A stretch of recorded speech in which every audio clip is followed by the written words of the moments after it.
Goliah by Jack London.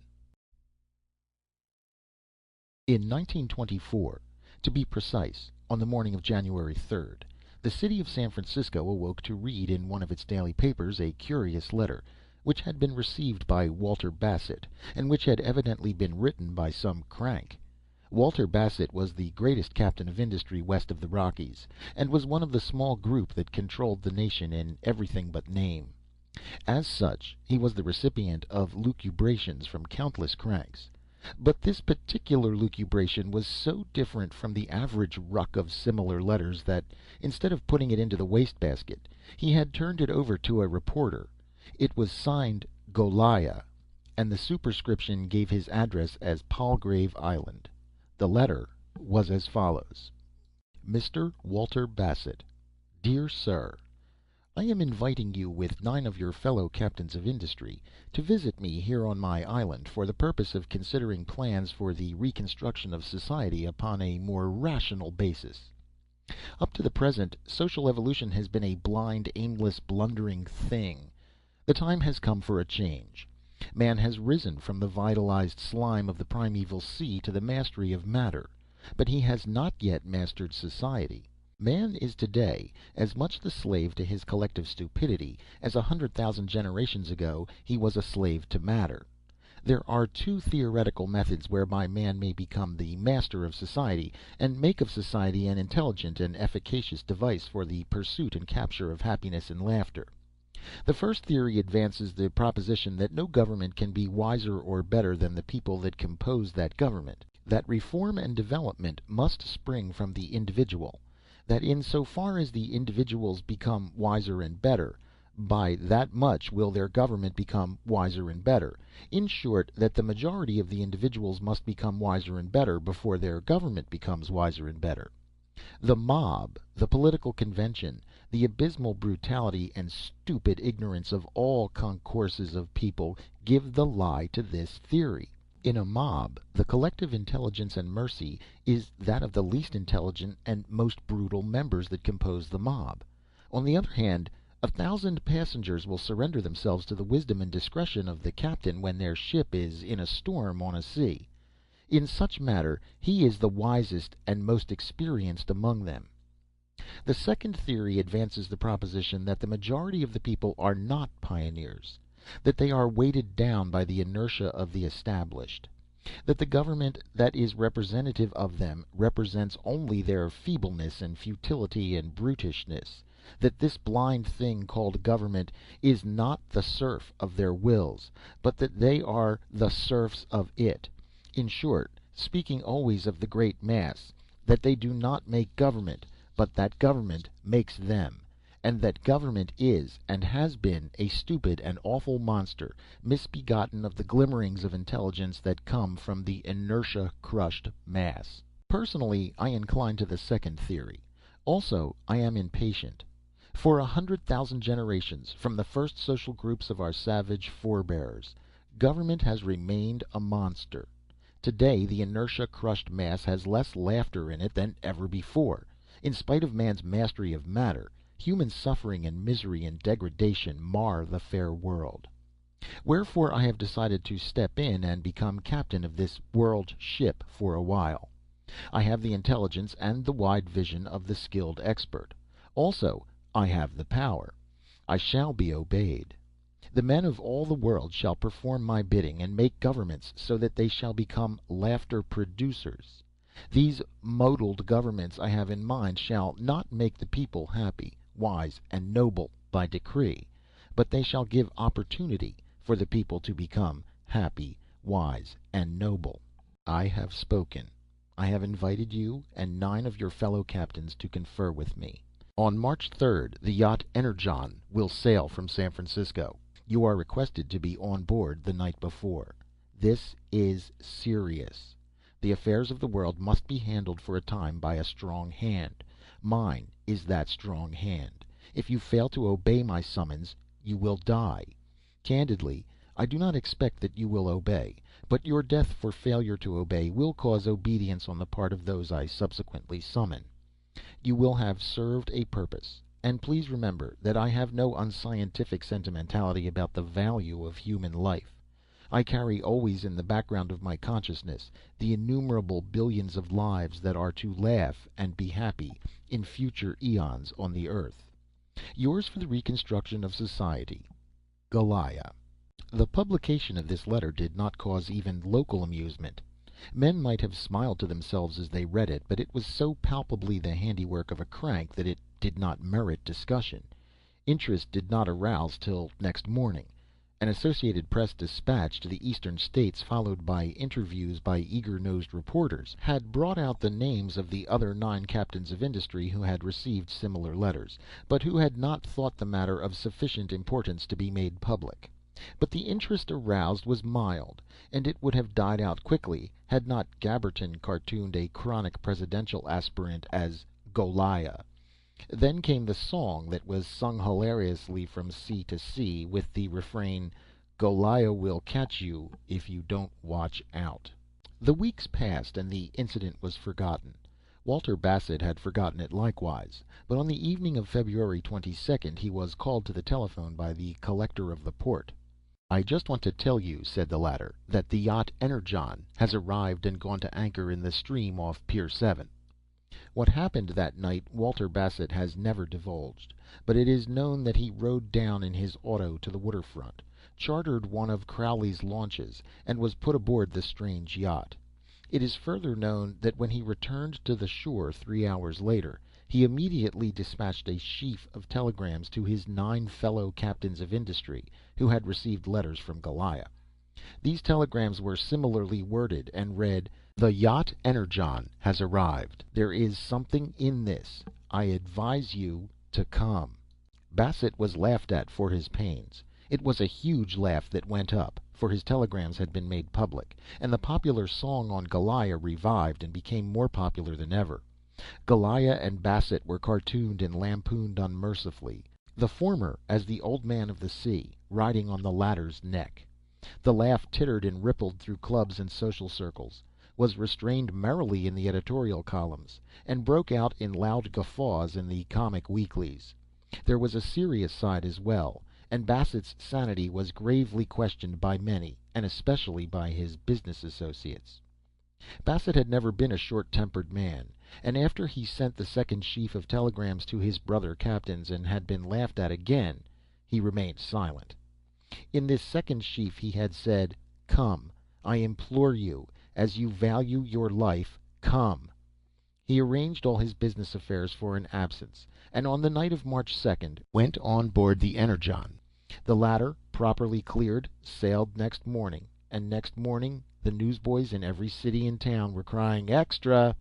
In the slang of the day, Goliah had delivered the goods.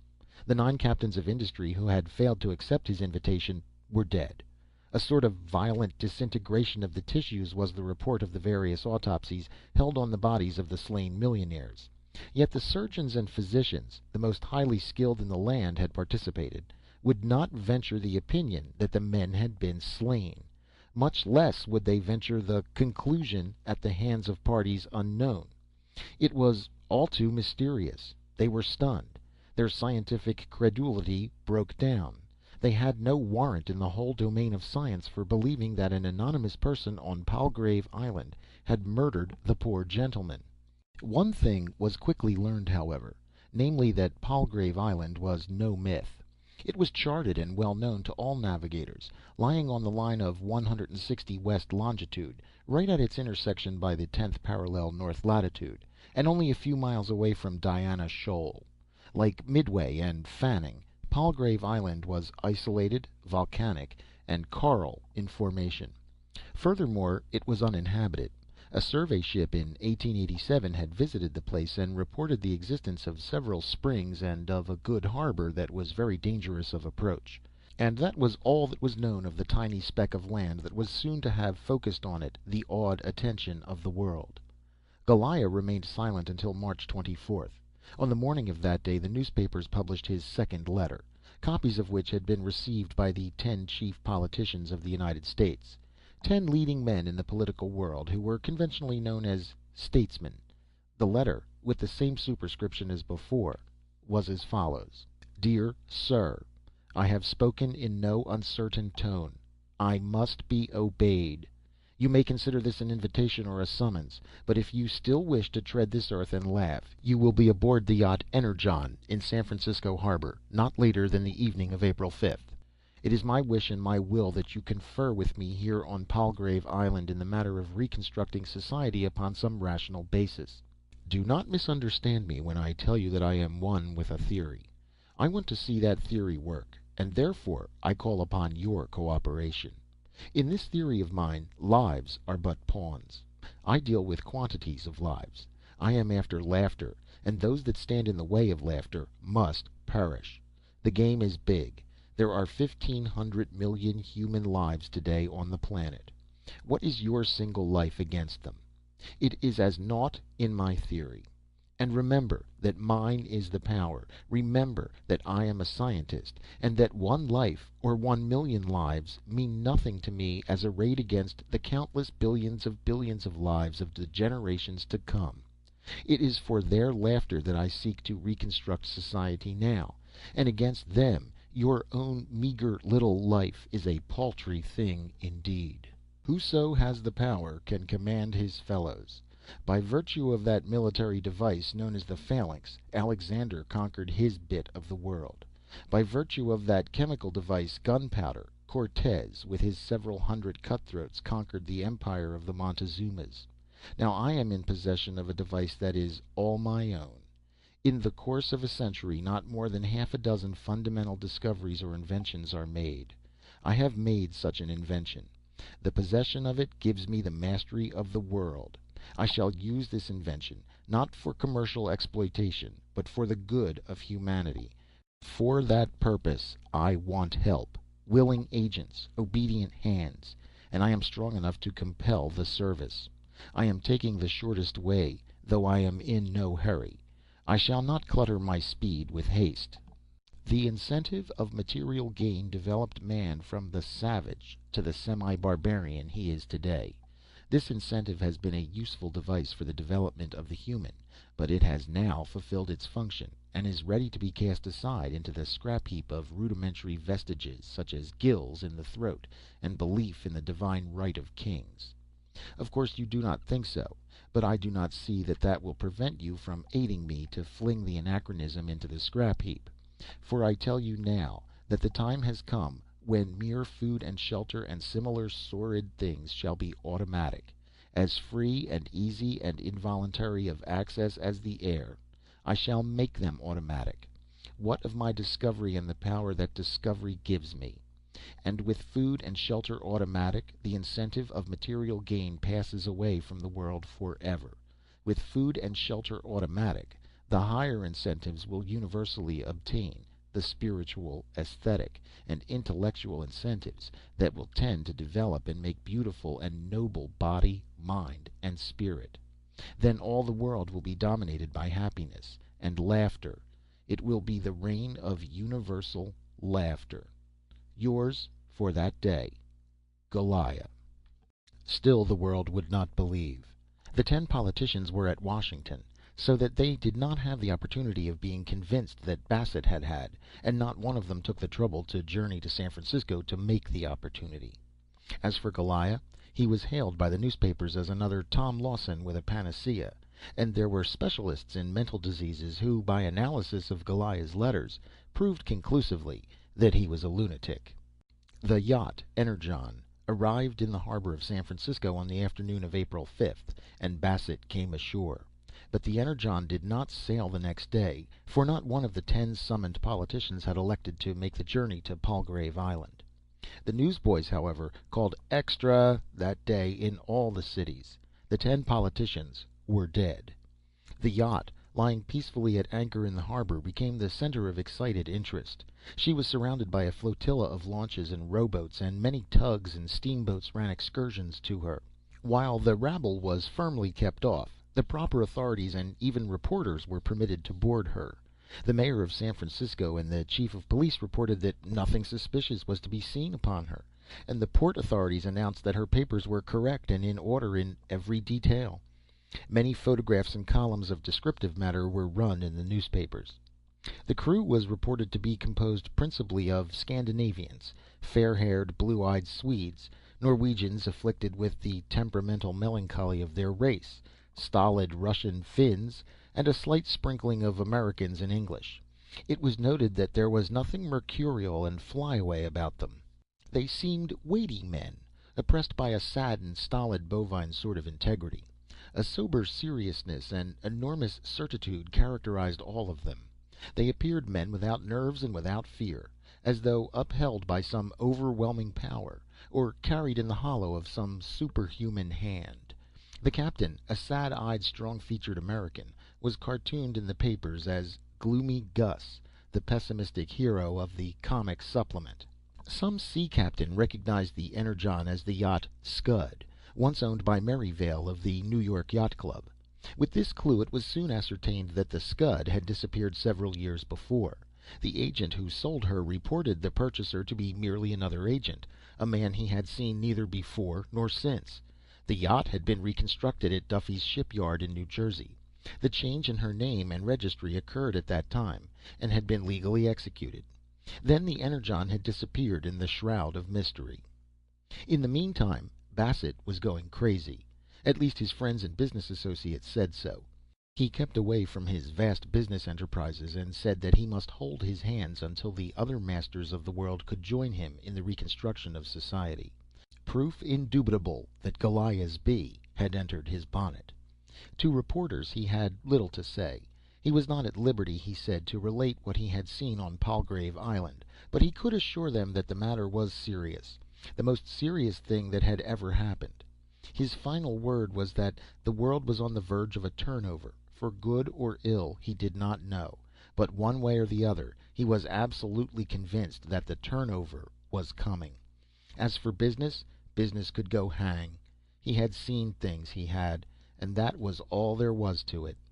There was a great telegraphing during this period between the local federal officials and the State and War Departments at Washington.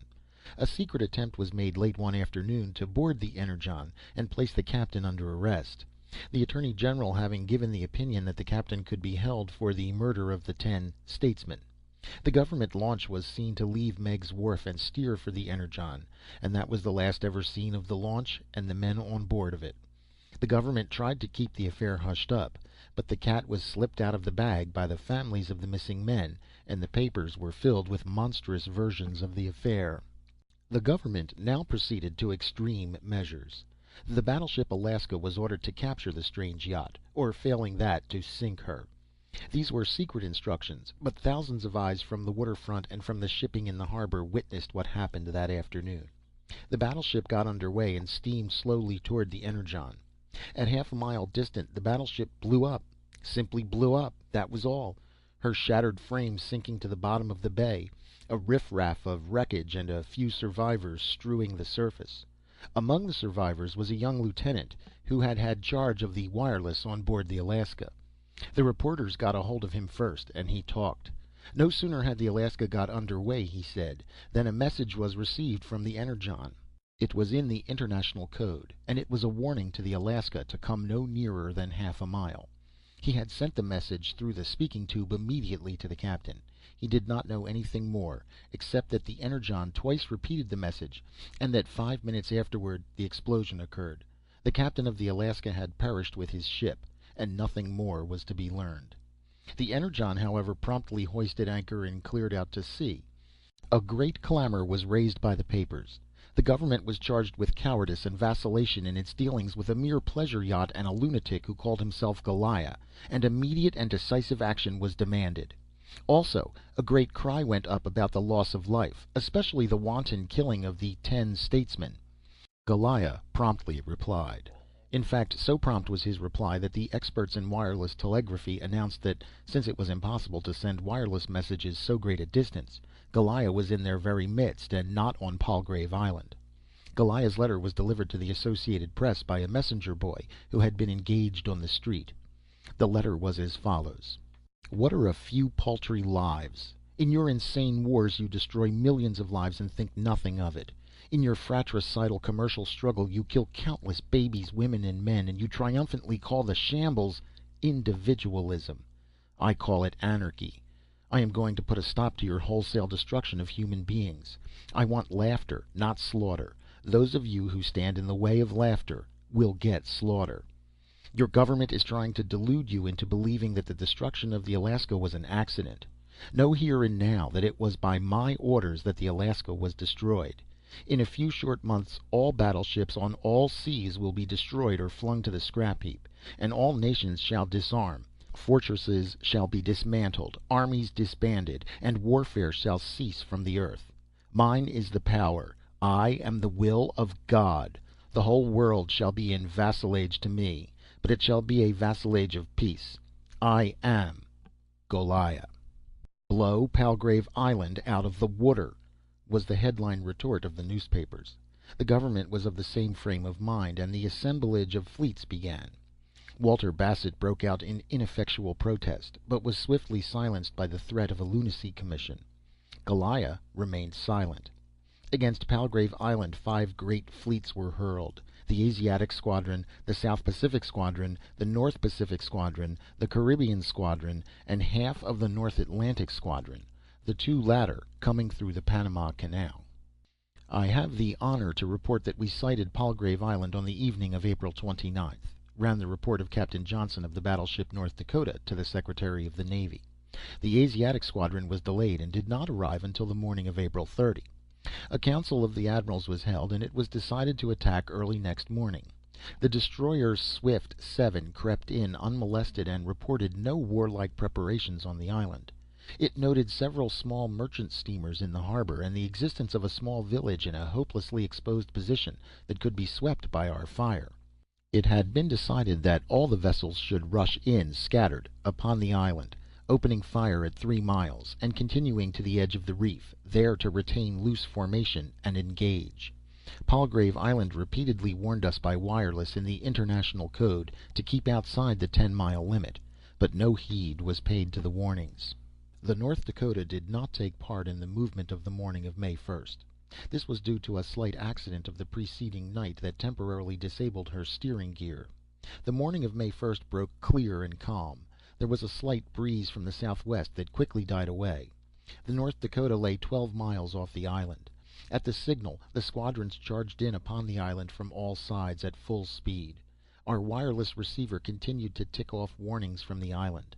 The 10-mile limit was passed, and nothing happened. I watched through my glasses. At 5 miles, nothing happened. At 4 miles, nothing happened. At 3 miles, the New York, in the lead on our side of the island, opened fire. She fired only 1 shot. Then she blew up. The rest of the vessels never fired a shot. They began to blow up everywhere before our eyes. Several swerved about and started back, but they failed to escape. The destroyer Dart 30 nearly made the 10-mile limit when she blew up. She was the last survivor. No harm came to the North Dakota, and that night, the steering gear being repaired, I gave orders to sail for San Francisco. To say that the United States was stunned is but to expose the inadequacy of language. The whole world was stunned. It confronted that blight of the human brain, the unprecedented. Human endeavor was a jest, a monstrous futility, when a lunatic on a lonely island who owned a yacht and an exposed village could destroy 5 of the proudest fleets of Christendom. And how had he done it? Nobody knew. The scientists lay down in the dust of the common road and wailed and gibbered. They did not know. Military experts committed suicide by scores. The mighty fabric of warfare they had fashioned was a gossamer veil rent asunder by a miserable lunatic. It was too much for their sanity. Mere human reason could not withstand the shock. As the savage is crushed by the sleight of hand of the witch doctor, so was the world crushed by the magic of Goliah. How did he do it? It was the awful face of the unknown upon which the world gazed, and by which it was frightened out of the memory of its proudest achievements. But all the world was not stunned. There was the invariable exception, the island empire of Japan. Drunken with the wine of success, deep quaffed, without superstition and without faith in aught but its own ascendant star, laughing at the wreckage of science, and mad with the pride of race, it went forth upon the way of war. America's fleets had been destroyed. From the battlements of heaven the multitudinous ancestral shades of Japan leaned down. The opportunity, God-given, had come. The Mikado was in truth a brother to the gods. The war monsters of Japan were loosed in mighty fleets. The Philippines were gathered in as a child gathers a nosegay. It took longer for the battleships to travel to Hawaii, to Panama, and to the Pacific coast. The United States was panic-stricken, and there arose the powerful party of dishonorable peace. In the midst of the clamor, the Energon arrived in San Francisco Bay, and Goliah spoke once more. There was a little brush as the Energon came in, and a few explosions of magazines occurred along the war-tunneled hills as the coast defenses went to smash. Also, the blowing up of the submarine mines in the Golden Gate made a remarkably fine display. Goliah's message to the people of San Francisco, dated as usual from Palgrave Island, was published in the papers. It ran: Peace? Peace be with you. You shall have peace. I have spoken to this purpose before, and give you me peace. Leave my yacht Energon alone. Commit one overt act against her, and not one stone in San Francisco shall stand upon another.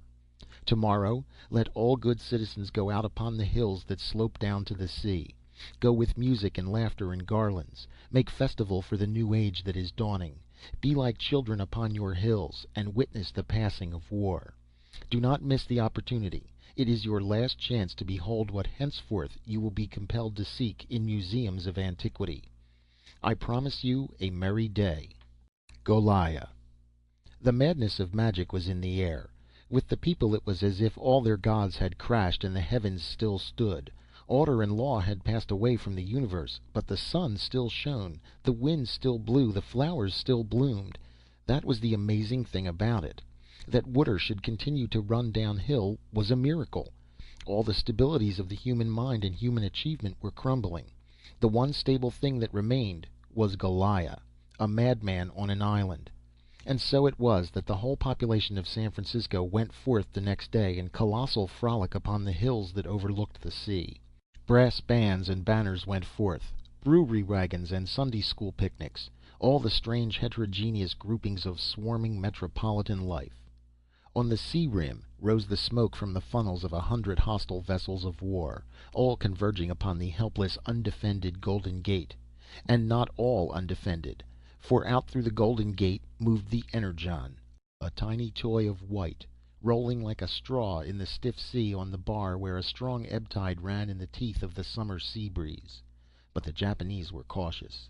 Their 30 and 40,000-ton battleships slowed down half a dozen miles offshore and maneuvered into ponderous evolutions, while tiny scout boats, lean six-funneled destroyers, ran in, cutting blackly the flashing sea like so many sharks.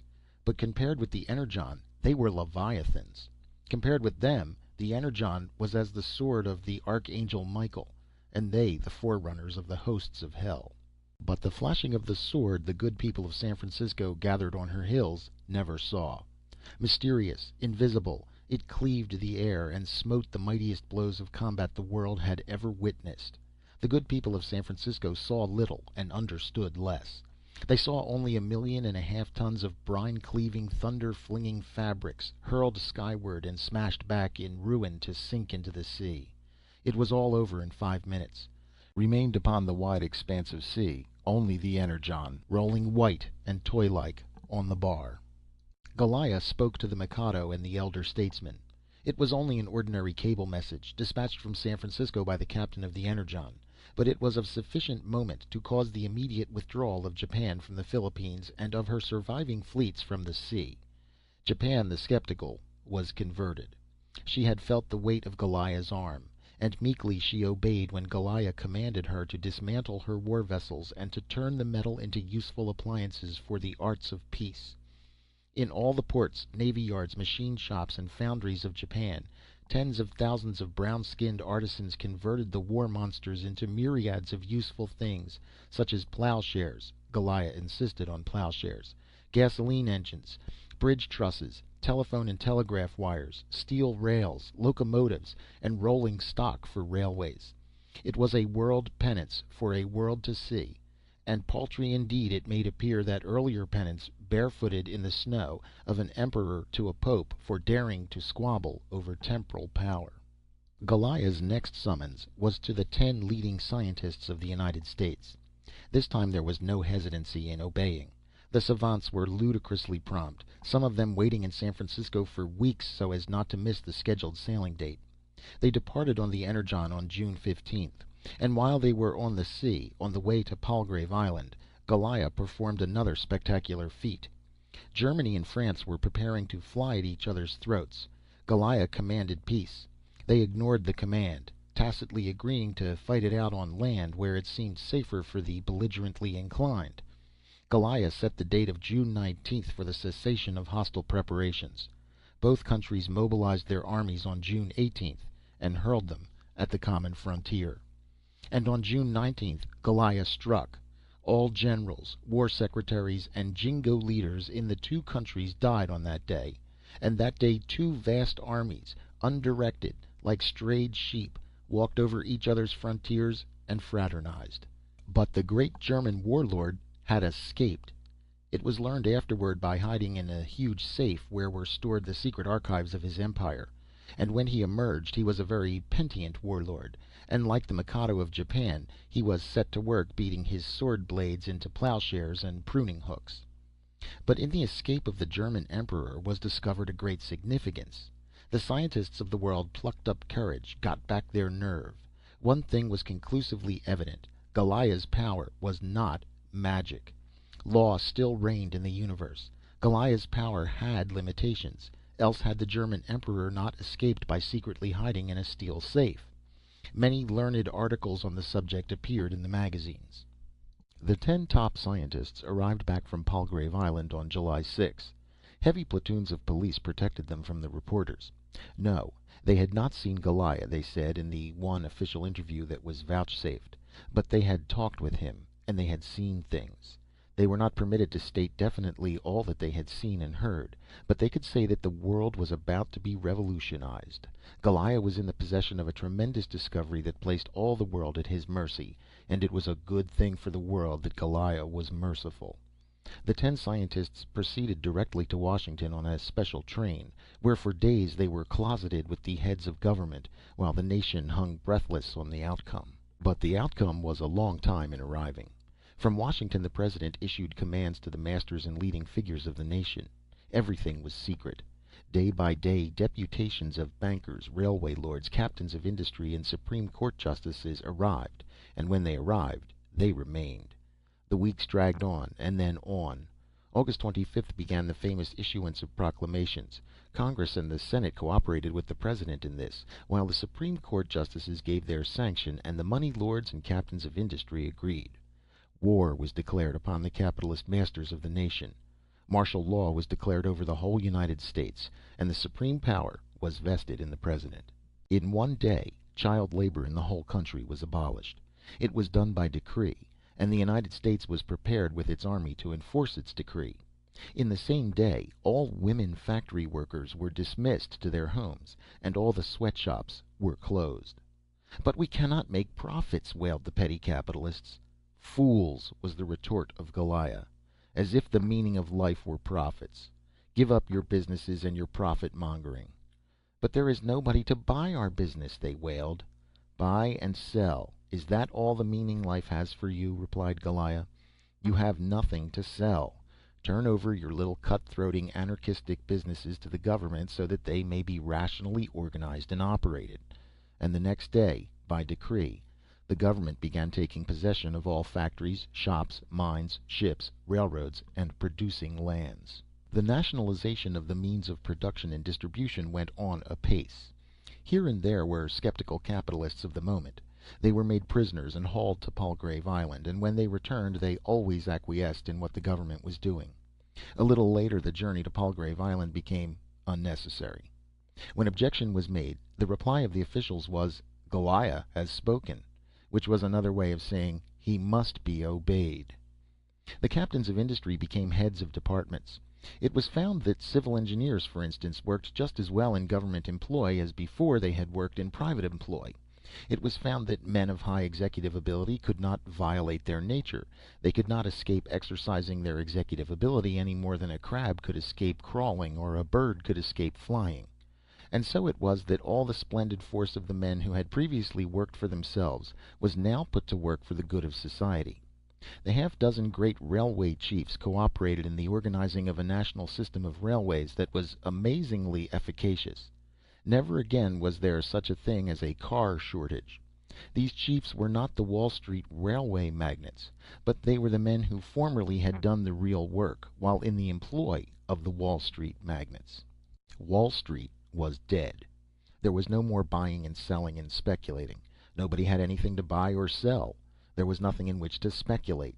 "Put the stock gamblers to work," said Goliah. "Give those that are young and that so desire a chance to learn useful trades. Put the drummers and salesmen and advertising agents and real estate agents to work," said Goliah. And by the hundreds of thousands the erstwhile useless middlemen and parasites went into useful occupations. The 400,000 idle gentlemen of the country who had lived upon incomes were likewise put to work.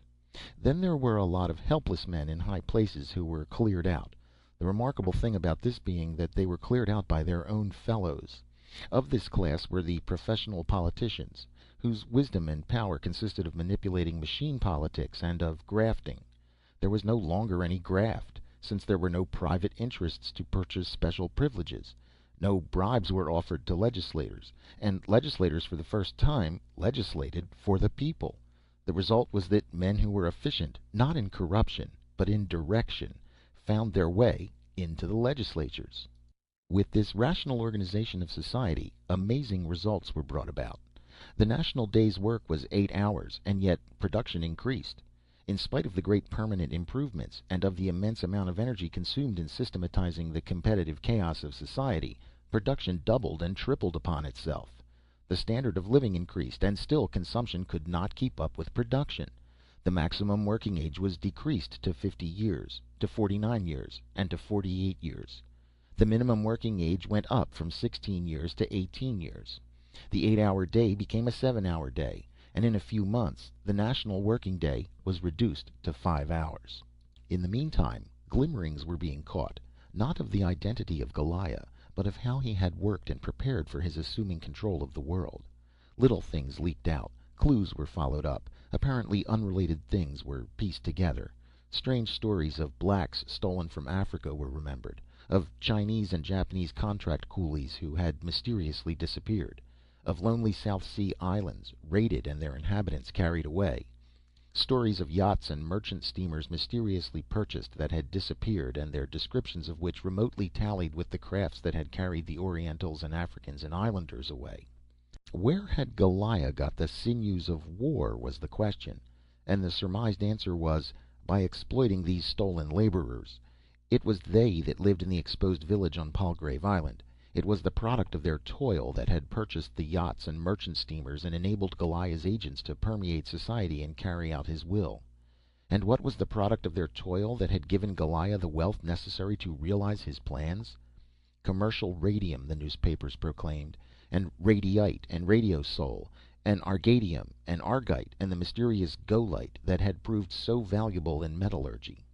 These were the new compounds discovered in the first decade of the 20th century, the commercial and scientific use of which had become so enormous in the second decade.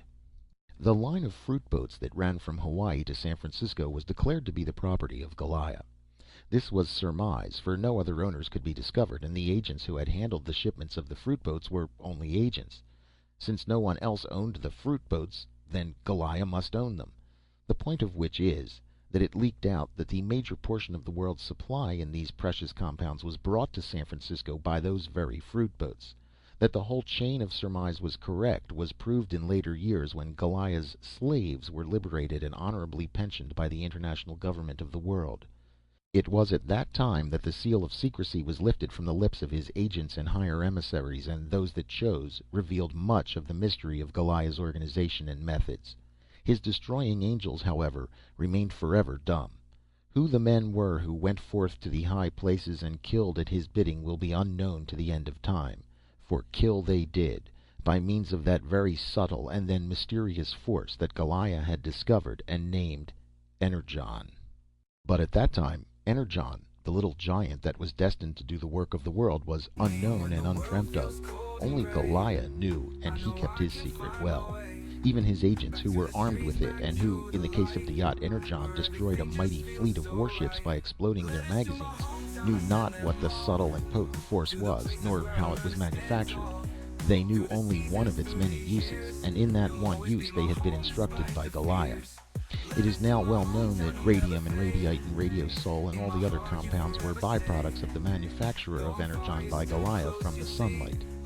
But at that time nobody knew what Energon was, and Goliah continued to awe and rule the world. One of the uses of Energon was in wireless telegraphy. It was by its means that Goliah was able to communicate with his agents all over the world. At that time, the apparatus required by an agent was so clumsy that it could not be packed in anything less than a fair-sized steamer trunk. Today, thanks to the improvements of Hensall, the perfected apparatus can be carried in a coat pocket. It was in December 1924 that Goliah sent out his famous Christmas letter, part of the text of which is given here. So far, while I have kept the rest of the nations from each other's throats, I have devoted myself particularly to the United States. Now, I have not given to the people of the United States a rational social organization. What I have done has been to compel them to make that organization for themselves. There is more laughter in the United States these days, and there is more sense. Food and shelter are no longer obtained by the anarchistic methods of so-called individualism, but are now well nigh automatic. And the beauty of it is that the people of the United States have achieved all this for themselves. I did not achieve it for them. I repeat, they achieved it for themselves. All that I did was to put the fear of death in the hearts of the few that sat in the high places and obstructed the coming of rationality and laughter. The fear of death made those in the high places get out of the way.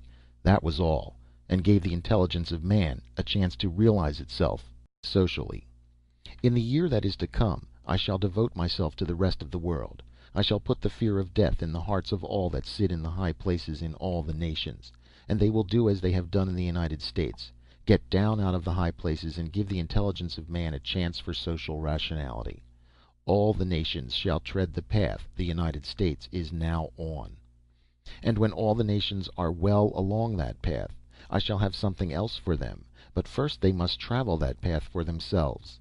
They must demonstrate that the intelligence of mankind today, with the mechanical energy now at its disposal, is capable of organizing society so that food and shelter be made automatic, labor be reduced to a 3-hour day, and joy and laughter be made universal. And when that is accomplished, not by me, but by the intelligence of mankind, then I shall make a present to the world of a new mechanical energy. This is my discovery. This Energon is nothing more or less than the cosmic energy that resides in the solar rays. When it is harnessed by mankind, it will do the work of the world. There will be no more multitudes of miners slaving out their lives in the bowels of the earth, no more sooty firemen and greasy engineers. All may dress in white if they so will. The work of life will have become play, and young and old will be the children of joy, and the business of living will become joy. And they will compete with one another in achieving ethical concepts and spiritual heights, in fashioning pictures and songs and stories, in statecraft and beautycraft, in the sweat and the endeavor of the wrestler and the runner and the player of games. All will compete, not for sordid coin and base material reward, but for the joy that shall be theirs in the development and vigor of flesh, and in the development and keenness of spirit. All will be joy-smiths, and their task shall be to beat out laughter from the ringing anvil of life. And now one word for the immediate future. On New Year's Day, all nations shall disarm, all fortresses and warships shall be dismantled, and all armies shall be disbanded. Goliah. On New Year's Day, all the world disarmed.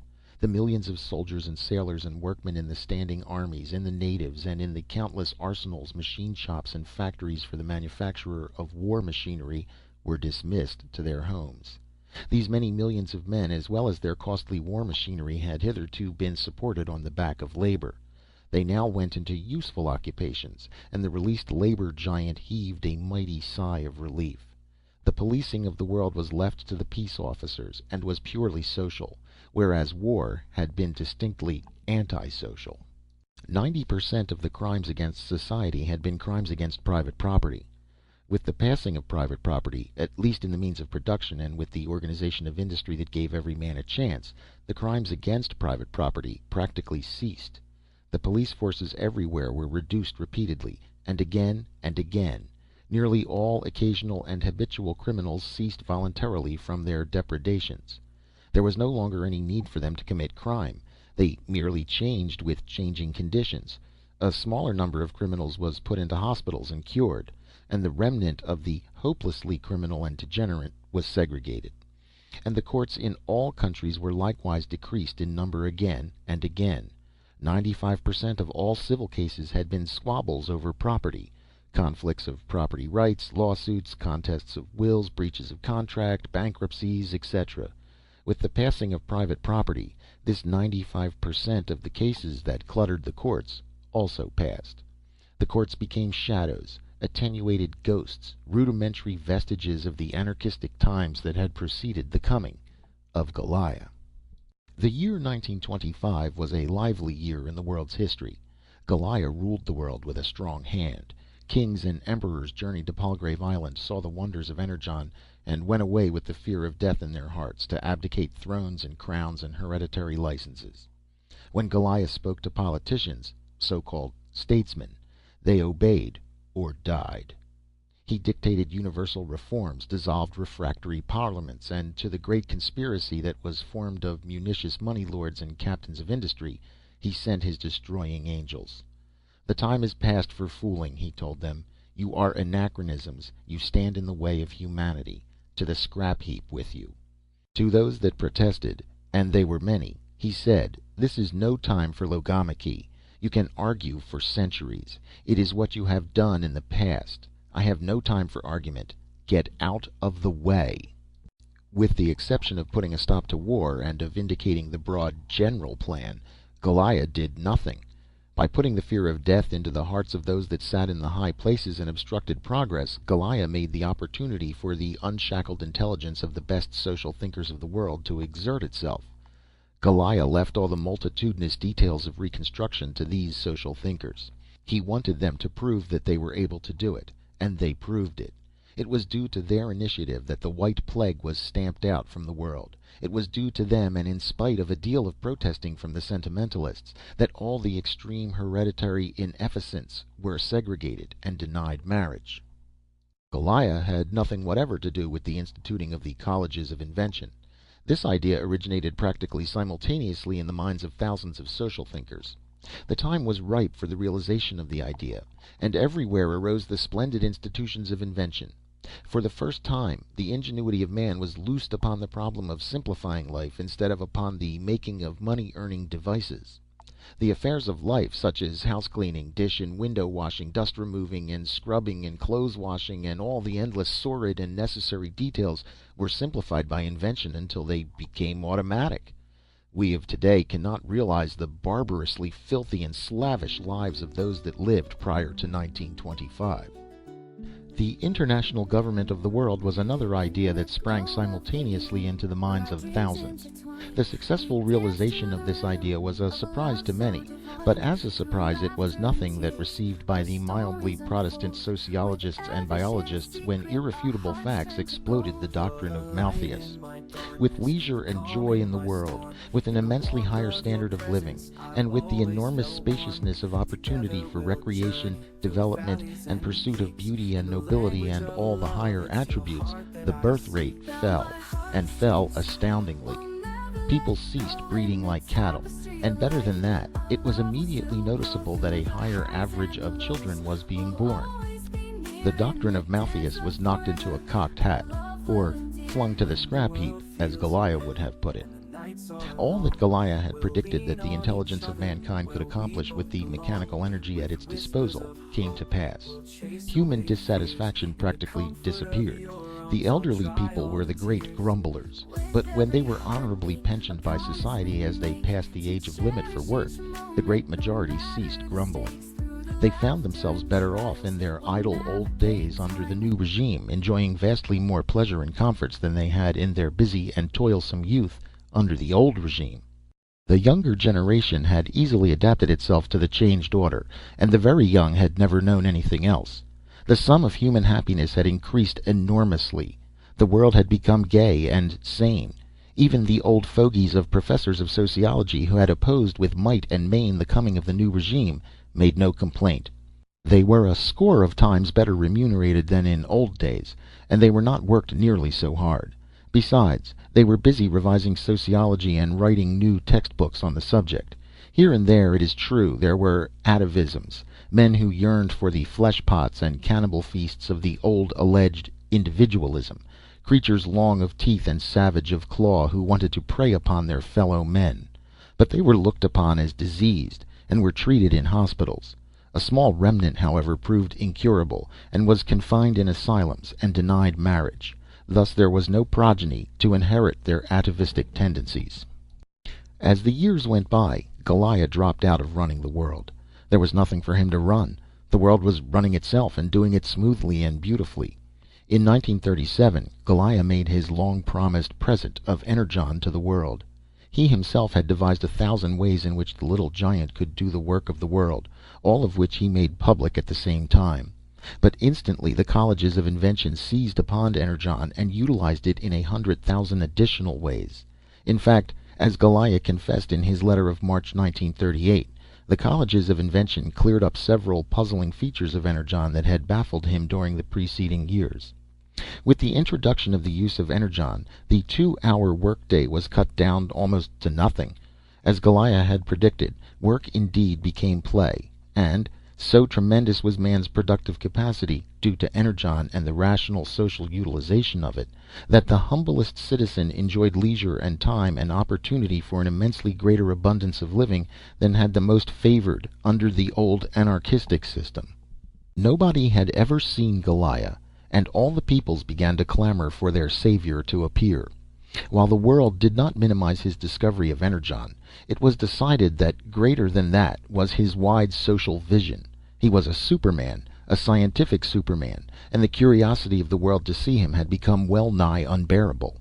It was 1941, after much hesitancy on his part, that he finally emerged from Palgrave Island. He arrived on June 6th in San Francisco, and for the first time since his retirement to Palgrave Island, the world looked upon his face, and the world was disappointed. Its imagination had been touched. A heroic figure had been made out of Goliah. He was the man, or the demigod rather, who had turned the planet over. The deeds of Alexander, Caesar, Genghis Khan, and Napoleon were as the play of babies alongside his colossal achievements. And ashore in San Francisco and through its streets stepped and rode a little old man, 65 years of age, well preserved, with a pink and white complexion and a bald spot on his head the size of an apple. He was short-sighted and wore spectacles, but when the spectacles were removed, his were quizzical blue eyes, like a child's, filled with mild wonder at the world. Also, his eyes had a way of twinkling, accompanied by a screwing up of the face, as if he laughed at the huge joke he had played upon the world, trapping it, in spite of itself, into happiness and laughter. For a scientific Superman and a world tyrant, he had remarkable weaknesses. He loved sweets, and he was inordinately fond of salted almonds and salted pecans, especially the latter. He always carried a paper bag of them in his pocket, and he had a way of saying frequently that the chemism of his nature demanded such fare. Perhaps his most astonishing failing was cats. He had an ineradicable aversion to that domestic animal. It will be remembered that he fainted dead away with sudden fright while speaking in Brotherhood Palace, when the janitor's cat walked out upon the stage and brushed against his legs. But no sooner had he revealed himself to the world than he was identified. Old-time friends had no difficulty in recognizing him as Percival Stultz, the German-American who in 1898 had worked in the Union Iron Works, and who for 2 years at that time had been secretary of Branch 369 of the International Brotherhood of Machinists. It was in 1901, then 25 years of age, that he had taken special scientific courses at the University of California, at the same time supporting himself by soliciting what was then known as life insurance. His records as a student are preserved in the University Museum, and they are unenviable.